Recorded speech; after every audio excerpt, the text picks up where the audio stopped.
Theo, there's a lot of homework to do on you, man. There's so much to cover. Yeah, well, I've had a pretty incredible, amazing life, and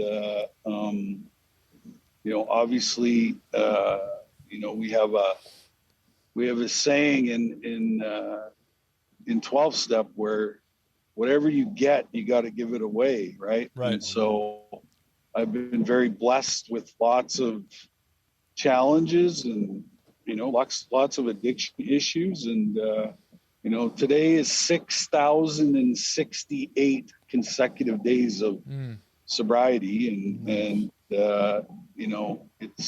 it's a one day at a time disease, and it's based on my spiritual condition. Right. Yep. That's it.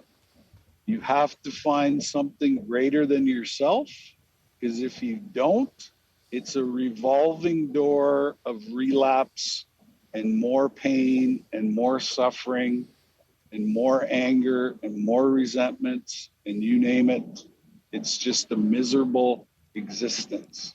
I agree. But when you find that, There you go. The aliens got you for a few seconds. yes. So I was saying, as I was saying, the first thing I ask somebody who's new in sobriety is where they're at, sort of energetically and spiritually, or, where they're at, because when I grasped onto these, the first 3 steps, which is, finding a God of my own understanding that could restore me to sanity, that's when my life changed. Right. Right.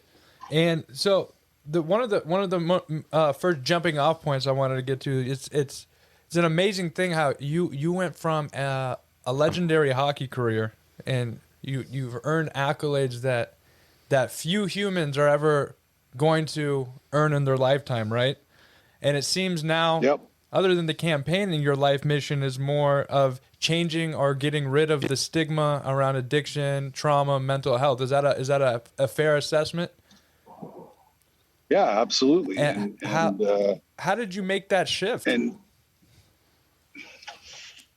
well, when I wrote my book in 2009, that's when I really, I guess stepped into the true purpose of my life, and that was to share my story. And by sharing my story, it gave other people the courage to also share their own story. And then once you share your own story, then you're automatically sort of put on this path of healing and self-discovery and therapy and you name it. So that's kind of how it evolved. Right. And I didn't know at the time that that my true purpose in life was to be of service. Right. But after I wrote the book, it really was kind of an exclamation point on, this is the reason why you went through all of this stuff. Here's the gift of recovery. Now you get an opportunity to help other people go on that path of healing and all those wonderful things that are attached to sobriety. Right. And and I guess I also want to touch on is how this journey started for you. Because everyone, I know our buddy Brian over here, we could look up your highlight reel in hockey, easy. Yeah. But to the path where you're at right now, and to similar to where like Lance and I are at, to do the work we're doing did not start with a highlight reel. It was a bunch of low light reels, let's call it. It was very dark and painful. Yeah. Fair to say. So I want to hear. I know what I know about that from reading. I don't think our audience knows much about that. Of course. Can we start with your low light reel? For sure. So I have a very extensive trauma history. Started as a young child and then carried into my adolescence. I'm a sexual abuse survivor. I'm also a survivor of 2 parents who struggled with addiction early on in my life. And then when I was old enough to, discover alcohol and drugs and sex and food and gambling and, you name it. You know, I took over the abuse of myself, and I abused myself for many, many years. And then, you know, obviously, surrendering and, you know, turning my will and my life over to the care of God as I understand him. You know, I was able to unpack all of that trauma history and come to a place of somewhat peace, joy, happiness, and serenity. Sure. Understandably so. You had a similar experience with trauma with your parents, correct? Well, you know, dad being gone at 13 months old, mom being a drug addict in the Bay Area during Haight-Ashbury. Many a day and night spent home alone with my little dachshund dog, wondering if anybody was coming home. So I get that part. And also being a survivor of sexual abuse in county jail, you know, the stigma that you carry with that. And I think the thing that I read or watched you talk about, the moment when you were on the stage that day, and I could almost cry with you in the spirit when those people came up and thanked you for opening that invitation for them to be truthful with their own hurt and pain. And that's really, I think, our humanity. And, you know, for me, when I read the little I've read so far, you know, that's a gift that, you know, when you discover that, that's priceless. That it isn't pain anymore, it's healing. Yeah, it's the way out, right? It's the way. Being vulnerable is the way out. Because when you're vulnerable, it creates a safe space for other people to step into their truth, right? Because everybody's biggest fear is, well, first of all, I'm only as sick as my secrets. And then secondly, where am I going to unload this secret that I have that's destroying my life, right? And we've done a really, really poor job in society of using vulnerability to create safe spaces. Because when you have safety in a room, that's when the magic of healing happens. Amen. But it's got to get there through vulnerability. And that's by us being able to tell, you know, these horrific stories of abuse and abandonment, neglect, you know, all of these things, because the majority of the population at some point in their life is going to experience some kind of traumatic experience. Right. Yeah, I mean, that's the gift. Like when I'm working with clients doing process groups out there in Malibu, I do 15 a week. I'm not any different than they are when we're in that group. I may facilitate it, but I have nothing to hide from them because, like, you know, we give our vulnerability to invite them to theirs. And it's when you see the lights go on and they finally feel not alone like we felt when somebody did that for us, that's a gift that's priceless. Yeah. Yeah, and that's the gift of God. Amen. You know, giving us the strength and the courage to, you know, tell those stories. Because in my experience, you know, like we're in the majority, we're not in the minority, right? Everybody carries these stories with them, you know, wherever we go. And like I said, because we're so fearful of being judged that we end up swallowing this trauma and then using addiction as a coping mechanism to suppress, you know, the pain and suffering which we're experiencing almost on a second by second basis. Right. What I took from reading your book and seeing some of your interviews, you carried an immense amount of guilt and shame from the sexual abuse trauma that was done to you, to the point where you wanted to kill yourself. Did you get the last question? It just blanked out for a second. No, I got it. Okay. I got it. I'm still here. So you were. It was essentially to a point where you were ready to kill yourself, and I feel like you two. I haven't survived sexual trauma like that, so I can't speak on that. But somehow, some way, you two are still here, able to speak on that. and it took him to a life sentence in prison, and it took someone like you, who was a superstar on top of the world, living a dream of mine, being an NHL hockey player, to having a gun in their mouth.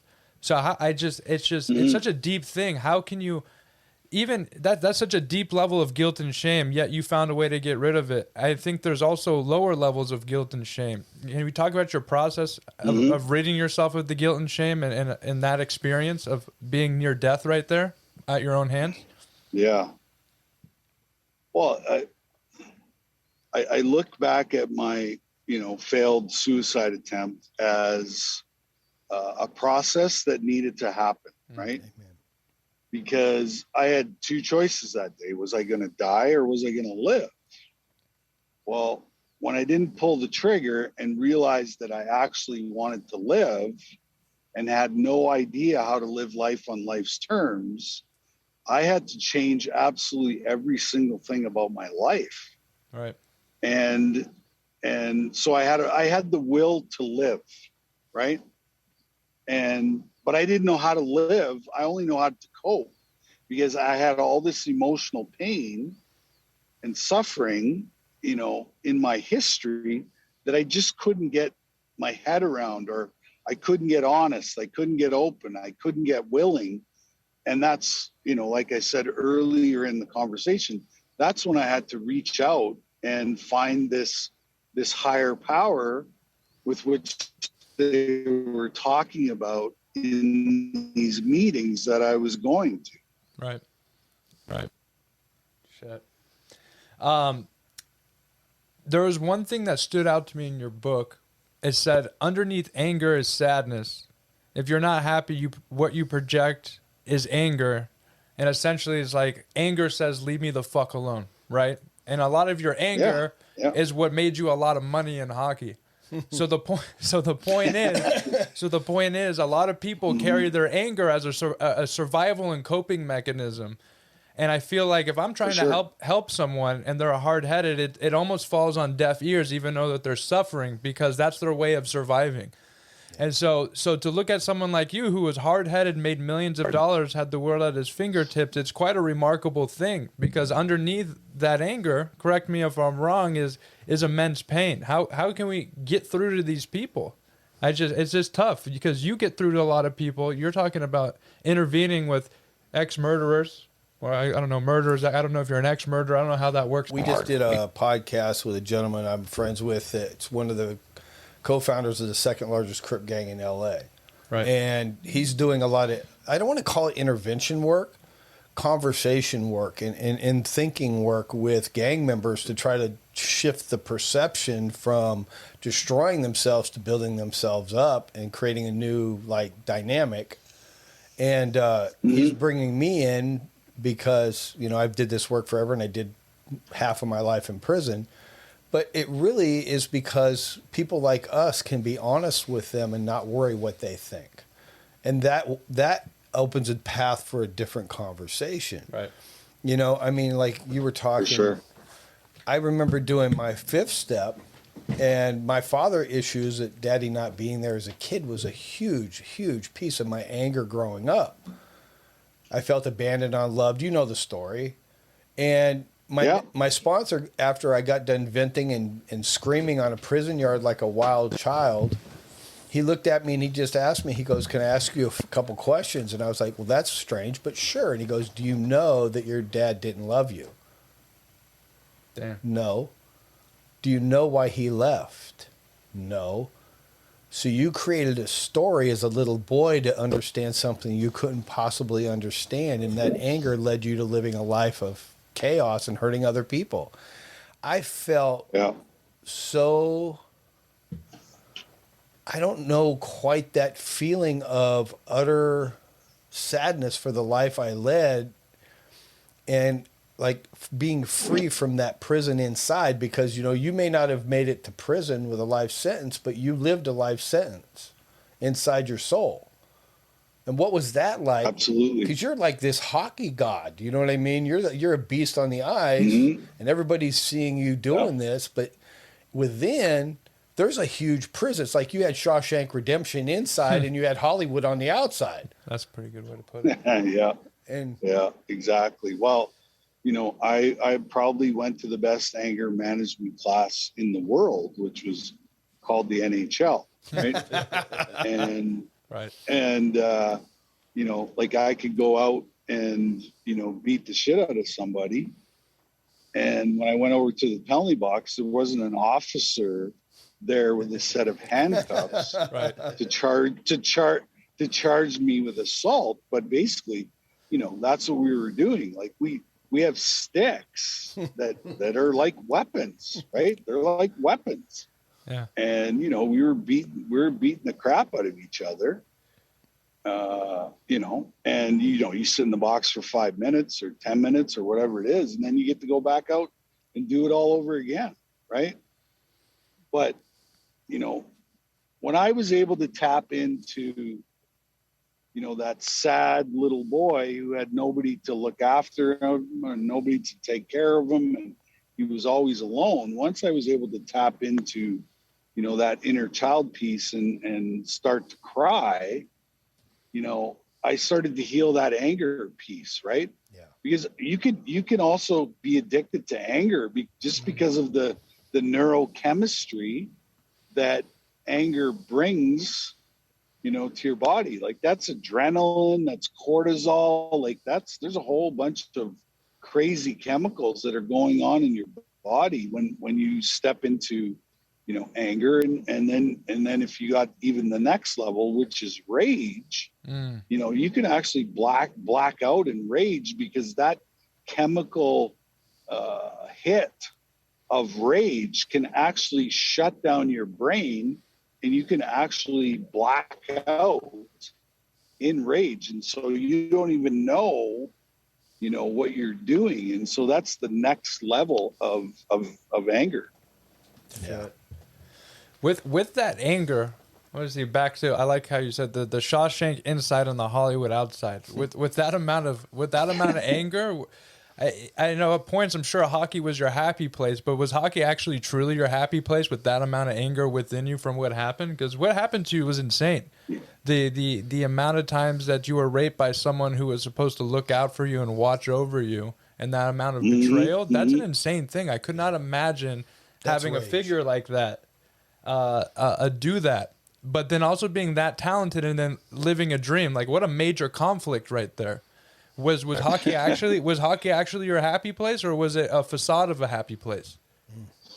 No, it was my total happy place, right? Yeah. Because It was his drug. that 200 by 85 box was my sanctuary. That was your drug.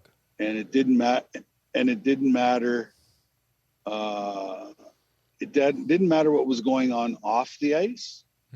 As soon as I stepped into the ring, I didn't have to think, and I could actually perform and entertain people, and so it was my happy place. And when I retired from hockey, that's when my addiction hit that next level of insanity. Was I didn't have a place to place my anger and my rage and and my love of competition and winning, right? So there's lots of conflicting aspects, all the way through my life. And so, to be able to have some peace and joy and happiness in my life now is, as we always say, that, it's a miracle. Yeah. What a beautiful thing. The peace part. I've said this on prior podcasts. It's like everyone talks about happy, but like I think happy, that comes and goes, but the peace is the most important thing to maintain. Agree or disagree? Yeah, 100%. That's the ultimate goal in this space, is to get to moments or periods of peace, joy, happiness, and serenity, right? Fair. And serenity is the next level of peace, right? Once you have peace, now you're looking for serenity, right? Ultimate Absolutely. serenity, where nothing bothers you.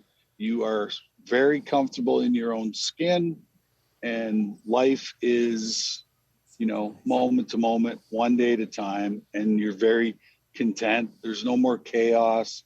There's no more drama.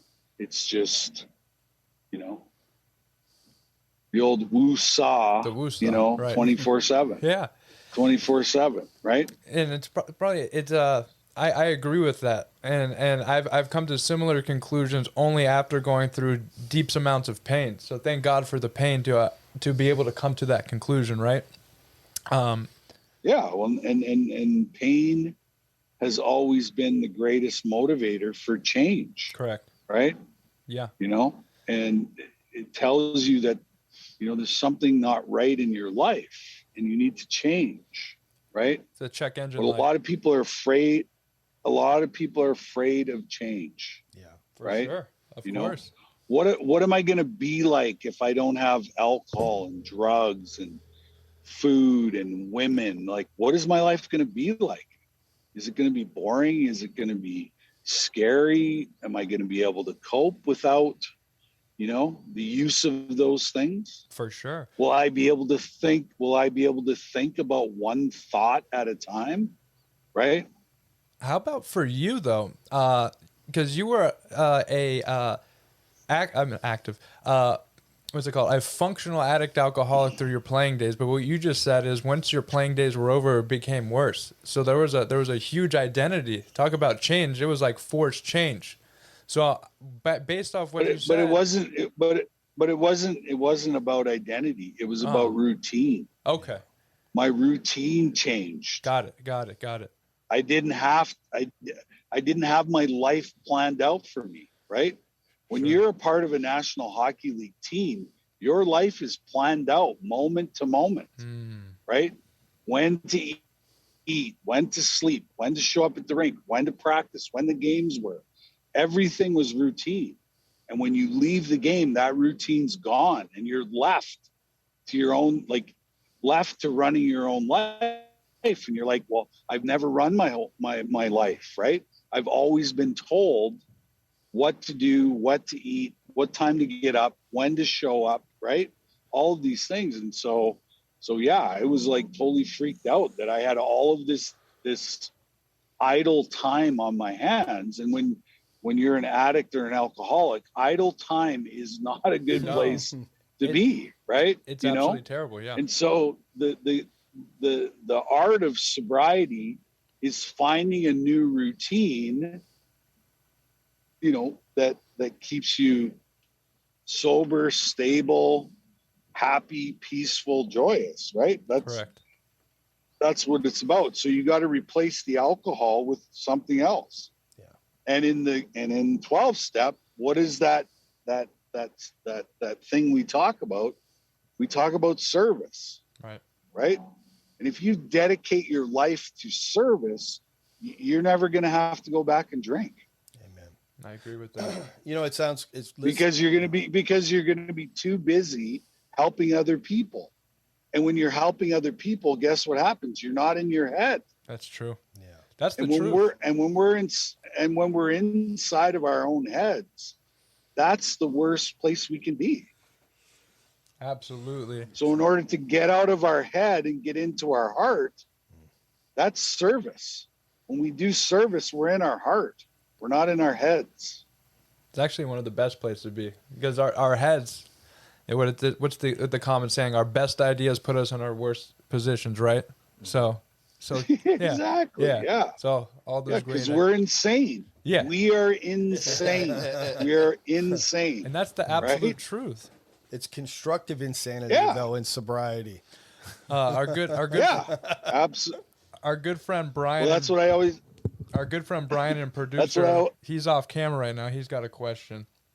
What you got for us, Brian? Sure. I was just wondering because the post-retirement process going awry is a pretty popular story for an athlete, and it's something that it's an experience that only people who've been there have, which is such a small segment of the population. So is there any, like with any of the professional leagues, is there any kind of programs being developed now to help people transition into retirement? Is that something you do personally? No, it was on my part, it was trial and error, but the NHL alumni have a program that they put out there for guys transitioning from pre and post NHL careers. But I skipped over that part obviously because I'm a crazy alcoholic addict, right? And I think I can do everything on my own, right? But everybody has their own process, right? Everybody hits their knees at the right time, right? Mm-hmm. And when you're ready to make that commitment and turn your will and your life over to the care of God, and you're ready, God will answer that prayer. And that's what happened, for me 6,068 days ago. I hit my knees in a washroom and I surrendered. And I said, you know what? I can't. My life is so unmanageable. Why is it so unmanageable? Because it's me running it. And if I'm running it, it's the biggest fucking shit show on the planet. It's the truth. Right? Yeah. And when I drive the bus always crashes. Every time. Right? Mm-hmm. Every time, man. But now I sit comfortably in the passenger seat and I don't question anything. Because it's not my will. It's God's will. Right?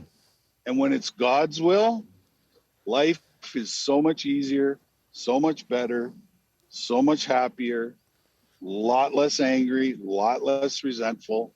Yeah, man. And it's a beautiful thing. It's smoother. It's a beautiful thing. It's smoother and more manageable. And touching on what you two guys just spoke on, you were talking about the post career, but I wonder, by your estimation, how many players' careers are actually ruined by drugs? Like, for example, I'm a Kings fan. That's the first thing I DM'd you on Instagram when I wanted to do this. I wanted you on the Kings, right? But there was when our first cup in 2012. You're probably familiar with him, Mike Richards. He was a fantastic player, and he'd had a steep decline. And I always read rumors of him partying really hard in Philadelphia with him and Jeff Carter, and then after his playing days, getting busted at the border with a bunch of OxyContin. So I don't think that's unique to him, but that's someone that pulls up. Is that something that's prevalent in the NHL? Players with nasty addictions ruining their careers? Well, here's the thing about athletes is we're always looking for an edge that makes us better, right? Whether that's a secret way to train in the summer or finding a drug that gives us an edge over everybody else, right? Because our careers are short. There are people, sort of frothing at the bit and are in line to want to take your job from you. And so, that high competitiveness, we get involved in things that we probably shouldn't,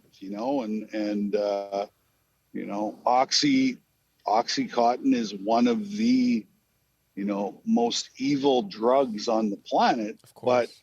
But, when you're playing hockey and you're in constant pain 24 hours a day, 7 days a week, Oxy is a good way to, suppress that pain. But what they don't tell us is that you are going to get addicted to it because your body is going to need more and more and more and more of it, right? Which is, a pharmaceutical thing from Big Pharma. The drug was designed so that you need more, so that you need to buy more, which then, makes all those CEOs and executives in Big Pharma companies ultra super rich. Billions. You're trying to get an edge. We do play in a lot of pain because we're playing 3 or 4 times a week in probably the most intense sport, on the planet. And the worst thing as an athlete is sitting in a press box, eating popcorn, watching your team play. And so, you are going to do whatever you can to be on the ice with your teammates, because when you're not, it really sucks and it's no fun. Of course. So I've worked with a lot of professional athletes where I work now, and alcohol has been a really big theme for functioning because you guys' schedule is insane.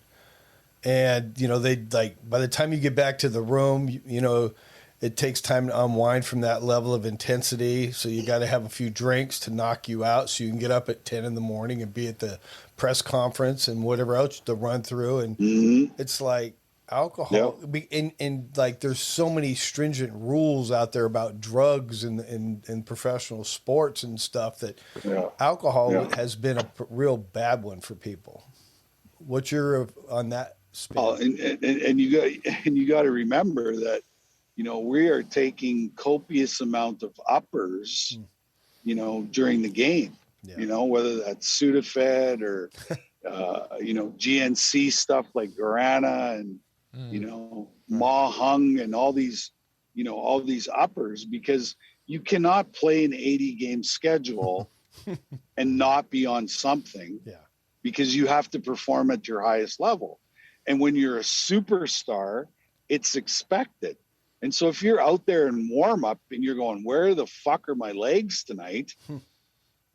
Because you have to perform, you're going to go into your medicine cabinet and find anything you can to get yourself up to the level that you should be at. And so after the game, you are so wired, and what's going to bring you down? A bunch of drinks, a bunch of alcohol, so that you can actually get some sleep, so that the next day you can actually start the whole process over again, right? That's I hear that all the time. Because when you're making $8 million a year, and the game is tied 2-2, and there's 5 minutes left in the game, the coach ain't looking at the fourth line guy. He's looking right at you, because he knows that you got to be the guy that goes out and wins the game.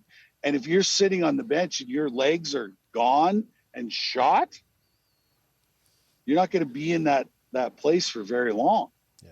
So you have to take something in order to have the energy, the legs that you need to propel yourself around the ice. And then you get caught in this vicious cycle of, from 7 to 10 o'clock every night, I am as high as a kite. Mm-hmm. And then from 11 till 2 in the morning, I'm drinking my face off so I can get to sleep. Yeah. Eesh. Right? I got a question. I mean, alcohol and drugs, most of us get it. It's disgusting what it does to our lives and the lives of those around us. But in your journey since getting sober, what's been that highlight moment where you felt that freedom, where you felt that that space? You know what I'm talking about? Yeah. I think it was, the very first day of sobriety that I had was that desire, that thought, that craving was completely removed, like they talk about in the program. The urge to drink and do drugs was gone. And, I would say the first few months when I was sober, it was really, really difficult. But once I got past that threshold where I realized that I did not need any other outside things to comfort myself, it got easier, right? As you pile the days up, it gets easier, right? Absolutely gets easier. And then we're acquiring this toolbox of tools, right? Because our old toolbox was only filled with addictive behaviors, right? Yes. And so you have to replace those addictive behaviors with, therapy, yoga, breathing, exercise, eating well, sleeping well, therapeutic modalities, like all of that stuff has to replace the addictions. I agree with that. And I want to bring up something you brought up in one of your TED Talks. It was about loving yourself. And so I feel like a lot of people hate themselves without even knowing it. And so it's also a lot of people say these good ideas, like you have to love yourself. But most people are so comfortable and good at hating themselves. It's an unconscious thing. What's and by your estimation, one tip you could give someone, like the slowest way to start loving yourself, like on the day-to-day basis? Right. Well, when I was writing my second book, we discovered what trauma teaches us. Okay. And there was 4 sort of characteristics that trauma teaches us that becomes the core belief of who we think we are. So it's like almost a DNA thing, right? Right. So first thing trauma teaches us is abandonment and neglect. I'm not good enough. I'm not lovable. And do I even exist in the world? And when I discovered those were the 4 things that I had as beliefs, that's when I realized that I could rewire those 4 things about myself. And how do I do that? Well, I got to have a relationship with myself.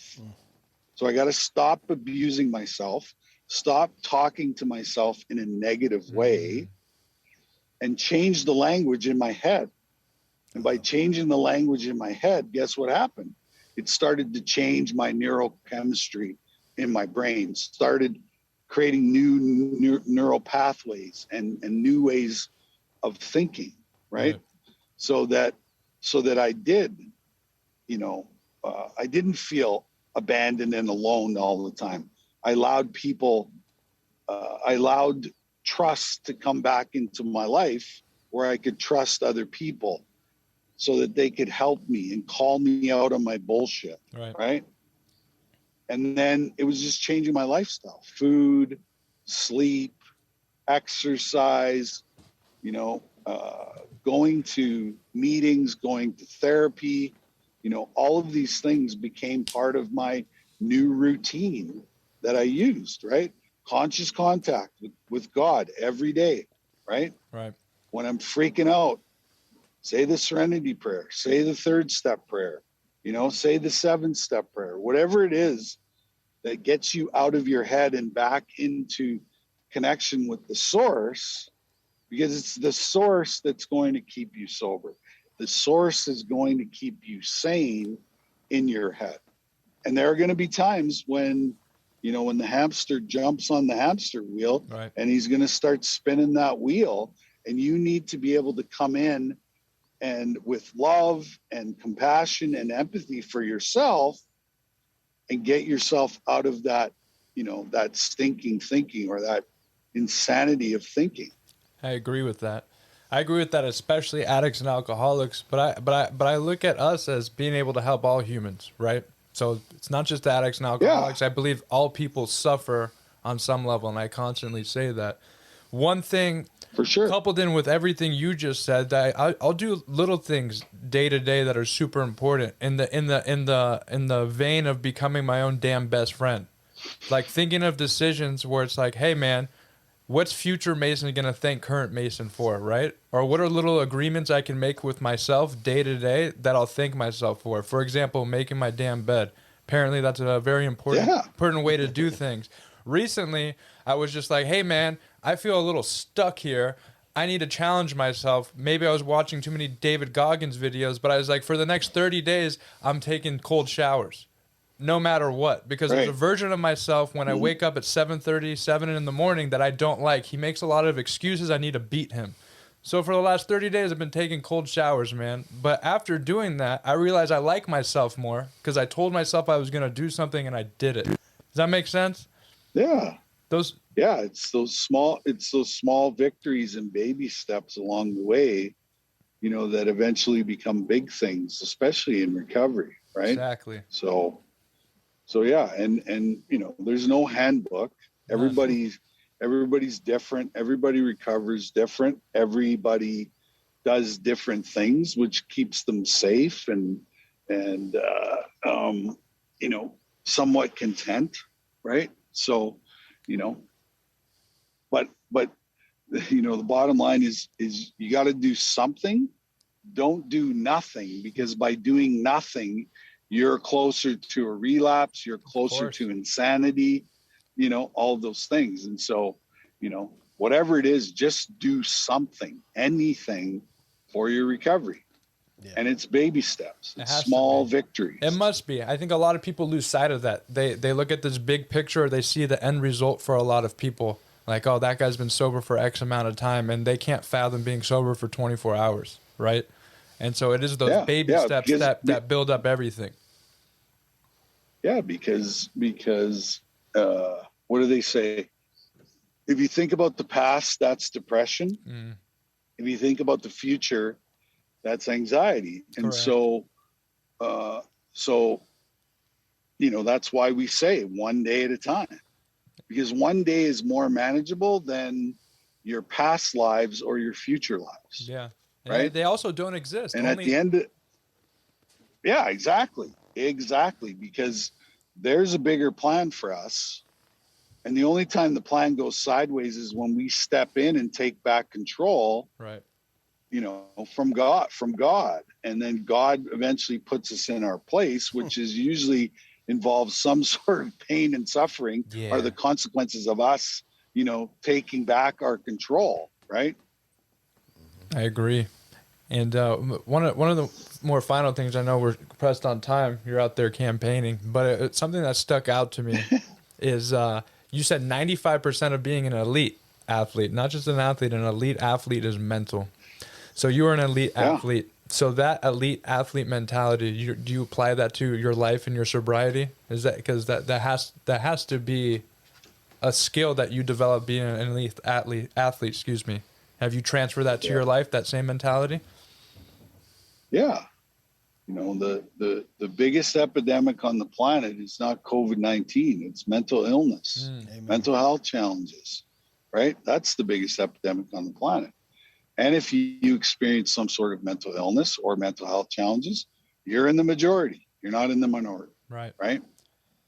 But we've created this stigma around mental illness where we can't talk about what's going on because we're afraid of being judged, afraid of being ridiculed. We're afraid of people taking information and throwing it back in our face. Right. Correct. And so we just stay silent. We suffer. For what? Right? But if we surround ourselves with people who are people of faith, whatever that looks like to you, people that are going to call us out on our bullshit, people we trust, when you surround yourself with those kind of people, you're going to heal. It's just the natural progression of surrounding yourself with good people, because the people who we hang out with are a reflection of who we are. Right. That's the truth. So when we were in our deepest, darkest holes that we were in, just look around at the people we were hanging around with. Right. Yeah. You know, and if you change those people, places, and things get better. No, I agree. And what you were saying about the stigma, you had a term that you came up with. It was almost like you don't like the word addiction, so you now call it emotional pain management, right? To rebrand it, so we can have a different. But that's the truth. To rebrand that shit, because that's what it is. That's all addiction is. That's the truth. It's emotional pain management. That's what it is. Yeah, because we have physical pain management, right? Which is large amounts of painkillers, and we know the outcome of that for a majority of the people. Right? That's the truth. Yeah. I mean, for me to defeat the stigma, it's like I'm proud of that. Like, yeah, I'm alcoholic. Yeah, I'm addict. Because some of the darkest times and the worst mistakes were made through those active addiction and alcoholism, but also the most beautiful things have come. So I believe terms like what you're talking about, new conversations, you're always talking about new conversations. If you watch Lance's TikTok, he's always having a conversation. We're on this podcast having a conversation. Someone like you at the top, I mean, you won Olympic gold with Gretzky, Lemieux, Sakic, the best of the best, playing against Hasek, who I want to ask you about in a moment. But what's it called? You're a man's man. You're out there getting your teeth smashed, root canals during intermission, coming out there and playing, making millions. And then you're saying, hey, man, Yeah. let's talk about our pain. And let's say that we're scared or we're frightened or this is what happened to me. So we got to crush what to me, strength is in vulnerability. Strength is in being honest. That doesn't make you weak. When you're overcompensating, trying to be too quote unquote manly, I'd say that's more weak.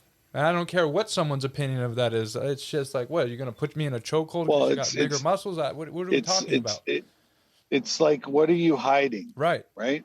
Exactly. You know, if you're always in confrontations, what are you hiding? Pain. Always.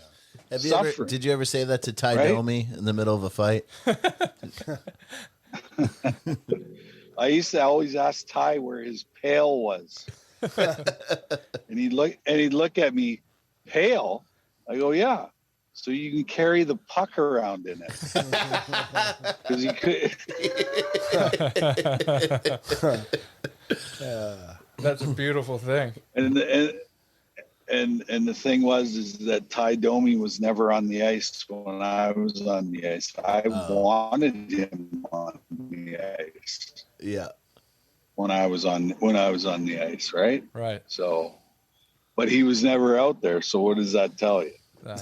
Gonna hold a candle to you, man. But yeah, you were a wild. Exactly. You were a wild person, man. In your book, you're talking about rest in peace, the king of heavyweights. You're talking shit to Bob Probert. You're doing wild stuff. Oh yeah, I used to bug him all the time. Yeah, and now you're talking about healing and trauma. You're talking about healing and trauma, but yet you're out there before on the ice doing wild shit. Well, that's what we do when we have trauma. We share it. Shit. Yeah, man. It's just a wild transformation today, man. Whether the people know or don't know you, you could do a quick YouTube search of Theo, and you'll see that. Then you come to this episode, and he's just like, hey, it's just the peace and the this and the that. So I want people to really do that so they can get the proper perspective of a transformation. Obviously, we weren't with you in the dark rooms and in the seedy places and whatnot, but to see you talk like this and then to be that type of guy, just you're using your anger to make yourselves exorbitant amounts of money, to achieve high levels of success, carrying around deep pain, and all of a sudden you're just, hey man, this is who I am. You are literally your one of your speeches, you openly say this, so I don't feel weird saying it. Like, hey, I was raped 150 times. My friend, this is what happened with my friends and all these kids and all these people. That's way more courage, in my opinion, way more strength than someone that gets their face smashed, root canals during intermission, talking shit to Domi and Probert. You still did all that, and now you're doing this. What a blessing that you can do that. That's what I want to say. Like, what a blessing. Well, and that's what healing's all about, right? Is I don't have to wear a mask around anymore. You know, I don't have to look over my shoulder anymore. I don't have to be afraid. I can just be me, right? And you know, I'm no dummy. Yeah. I'm a pretty smart guy, and I know that the majority of the world is carrying around secrets. Everyone. Right? It's just the nature of who we are, right? And the ability to get rid of those secrets by using your voice. And then, you know, I have an amazing platform where people actually want to hear me speak about these challenges that I had. And if they weren't interested in that, or my audience wasn't struggling, then I'd be doing something else. Yeah, there would be no platform, but you have it. Yeah, it's like saying there's no drug addicts or alcoholics in the world. There's plenty, and there's plenty of pain in the world. You know what I mean? That I was taught going through this. Well, especially now, right? You know what we've gone through for the last 2.5 years is trauma. You know, COVID-19 is the most traumatic event that's happened since World War II. It's very deep. Especially you can see that in the numbers of the abuse going up and the drug overdose deaths going up. There's an insane amount of people dying each day, suffering each day on such a higher level. Well, we have 8-year-old kids who are having suicidal ideation. That's wild. That's insane. Yeah, that's insane. I agree. But that's the insanity of the world that we're living in, right? and it's premeditated, it's planned, and only the strong survive this, right? I bet you I've struggled more with my mental illness in the last 2.5 years than at any point in my life. Right. But it's been great, because now I got to look at my shit again. I got to look at all that stuff and because this is a lifelong process, right? Right. I'm healing. There's no such word as healed. In this process. It's a forever ongoing process, right? I agree. I think it's absolute wonderful process, because I used to have and I'm glad you said that, because there was a point in time when I thought like personal growth or sobriety, there was an end result instead of it being an ongoing journey. So I was just like, hey man, why hasn't everyone forgiven me yet? Why don't I feel great yet? Why haven't all my dreams come true yet? That was the mentality of saying healed or recovered or this or that. And instead of being okay and loving the fact that what you said, I'm in the process of healing, recovering. What a beautiful thing, because it's what you become in the journey that builds the character, and it makes the difference. For sure. It's not the end result. Doesn't mean you still can't have those goals that you set. Doesn't mean that you can't achieve those things and be forgiven or forgive yourself. But the beauty to me happens in having that perspective shift. Like, hey, this is a process. I always tell people, if you use the word healed, that means you've booked a ticket to Tibet and you've sat on the side of a mountain with a monk for a month straight, only with water. That's when you know you're healed. Yeah. Nice. Because that's when you know that you can sit with yourself and love yourself and look at, Right. just look at your life in a perspective, right? Yeah. And that's where we strive to get. That's where we strive to get to. Right. But it's one day at a time. My One day at a time. My sponsee, I have a sponsee right now, and about a year ago, his eating habits were like horrendous. He was spending more on that Grubhub app where they deliver food to your house. Yep. And he was spending more money man. on Grubhub than I spend on my mortgage for my home a month. I go to his place, and it looked like a trash bag of wrappers and crap food blew up in it. Right. And he was talking about, I want to change. I want to eat healthier. I want to do this. And I'm, well, do it. You know what I mean? It's chocolate or vanilla. And like, I went over the next month, and it looked like he had 3 maids clean his apartment spotless. He had a juicer, fruit, chicken, fish. And first thing I go, wow, you're on a diet. And he flipped out on me. He goes, it's not a fucking diet. It's a lifestyle change, damn it. And that's kind of how we have to take our lives in recovery. It's got to be like the lifestyle. I want something new. I don't want to recover that shit. I want something new. Something new for sure. But we're so extreme, right? We're it's all or we're nothing. so extreme. Yeah. Like you go there and he's got fucking chip bags and hamburger wrappers, and then the next time you go there, and he's like a nutritionist. It's like Buddhist for the nutritionists or something. Yeah. You know what I mean? It's like, dude, just take it slow, man. Just take it slow. Yeah. He's doing great now. I mean, right? Thank God. I've never seen somebody do a fifth that's step. great. He did a 5th step that was 25 pages long, typeset, single space. I was like, wow. We spent like 4 hours on that 4th step. It was was amazing. Little OCD. Yeah, but you know the greatest moment was about halfway through, he started talking about that one family member that pissed him off the most, and he got red, angry, and he was like, we're in a public place because I knew he was going to blow up if we weren't. And he's like holding it in. And then he just looked at me like, I fucking get it. I fucking get it. I'm a victim. I fucking get it. And it was like, thank God you got it. You know what I mean? Now we can go somewhere. You know, it's like perfect. Yeah. Well, you're amazing. And I really appreciate your journey and the work you do, man. You know, you're an inspiration. Yeah, thanks. It's, well, I didn't have any other alternative, right? Yeah, so you did, but it wasn't going to work out well. Yeah. Well, it was going to be even uglier than it already was, right? Indeed. And it probably ends in some sort of lonely, angry, painful death, right? Absolutely. And I knew I was better than that. Yes. Right? You are So- better than that. So, Other you know, than- you just, how they say, how do you eat an elephant? One bite at a time, right? So, you can only do so much in 24 hours. And as long as you're trying, that's all that matters. Nah, Amen. it is all that It's matters. just for today. Where can people look you up to see what you to keep current with what you have going on right now? For sure. You can go on my website, theofleury.life.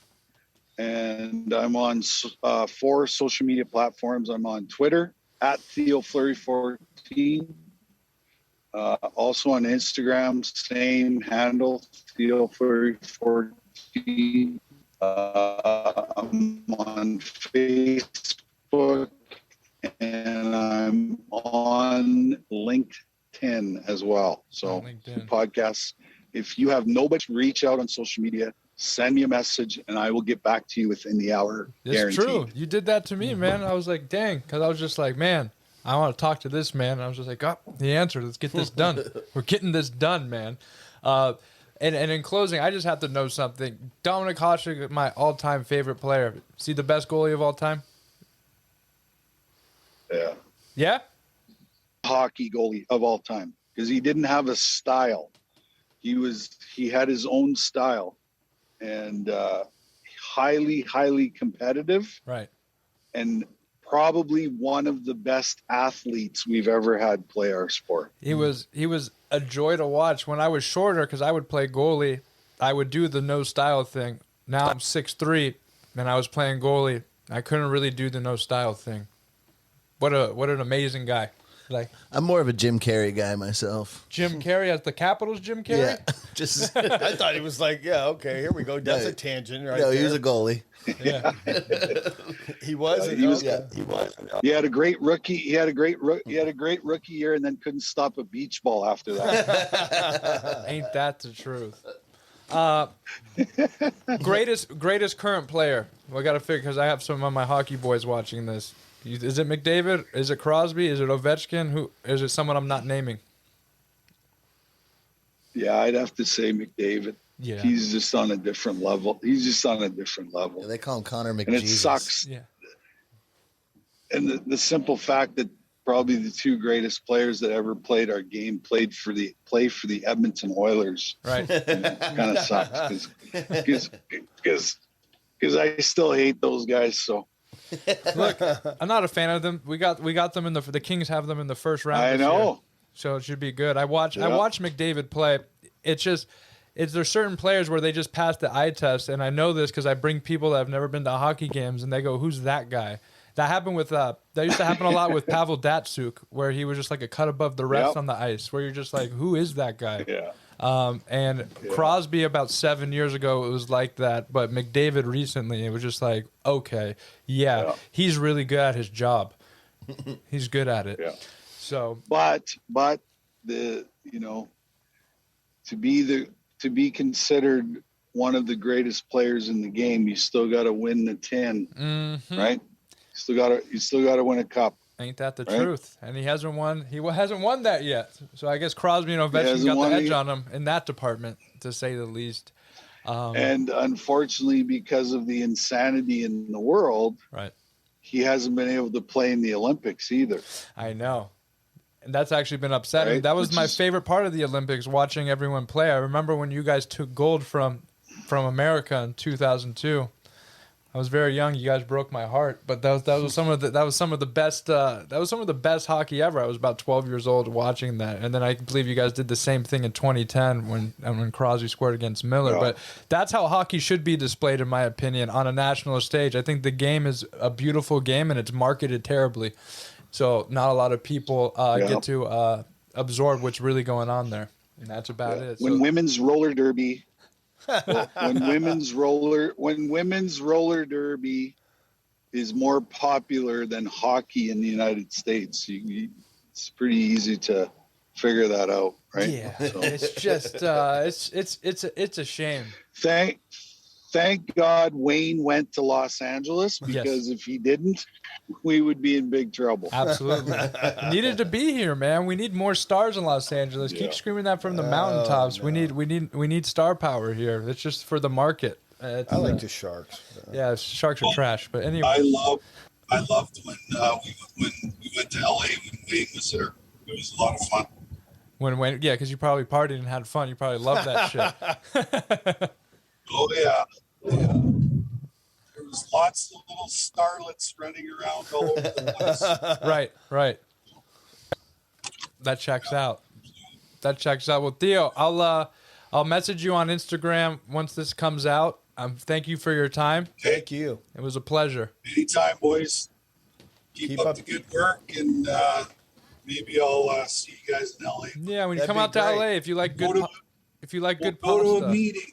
or That'd be good. we could do that, or we could get some good pasta and steak somewhere. I We know could do some places. both. A meeting and a dinner, man. What do you We'll mean? do both. Yeah. That's what I'm We'll saying. have dinner, and then we'll head to the log cabin. There, God. you know the deal. Oh no. He knows the deal. It's close by me, man. We need to go to the Well, I late went- night meeting I over at went- Marina. I went to two centers in LA, so in my career. So you know the deal. Partier. We used to go to that Saturday morning Malibu meeting too. So With all the famous people. You probably were in the place I work. Yeah. where I heard the famous line, "You're only as sick as your secret." Amen. We are only as sick as our secrets. Ain't that the truth?